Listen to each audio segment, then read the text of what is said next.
Arriving at school on time can be difficult at times, especially when you are fighting the carnal desire to sleep for another 5 minutes while your alarm clock begs you to get up and prepare for another 8 hours of school.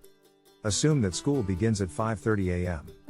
That is the reality for some students in Kupang, Indonesia, after the provincial governor changed the start time for high school students or equivalent to 5 a.m., 2 hours earlier than usual.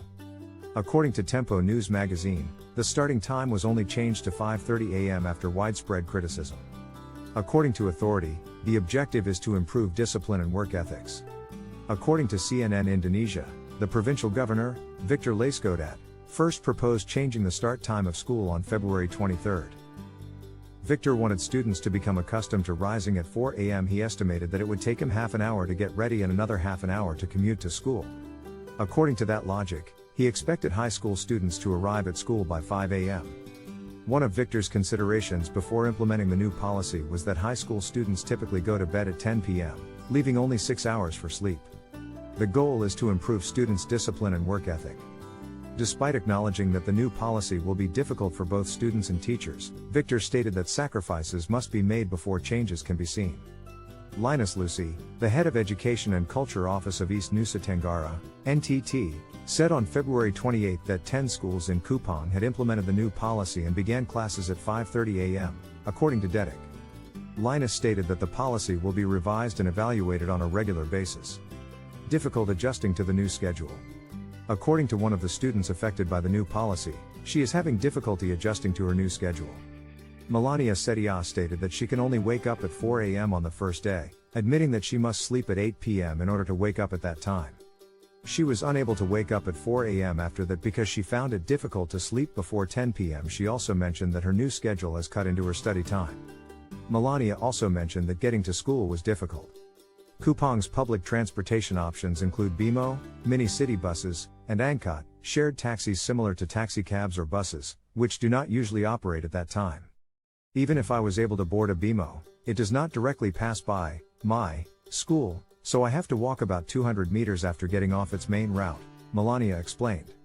Melania hoped that if the new policy is fully implemented, there will be a facility or public transportation that will fully support students in getting to school on time. It's not in the best interests of the kids. The new policy was not universally welcomed. According to CNN Indonesia, a number of students have protested the new policy, while parents have questioned the legal basis for enforcing it. Heru Purnomo, Secretary General of the Indonesian Teachers Union Federation, FSGI, urged the cancellation of the planned policy because it could jeopardize children's development.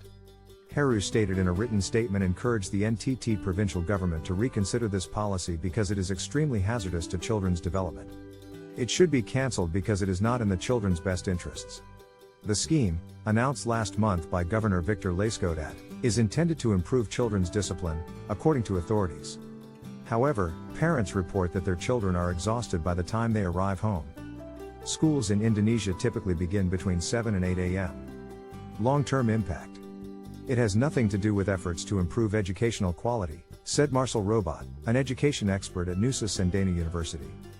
He believes that sleep deprivation could endanger the students' health and cause behavioral changes in the long run. They will only sleep for a few hours, which is dangerous to their health.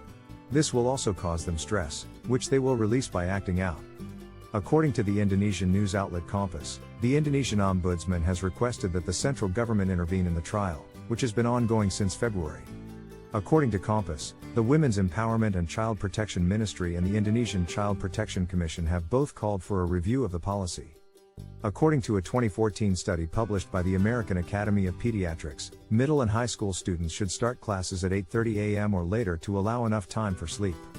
Local lawmakers also called for the cancellation of the Kupang rule change, calling it a baseless policy.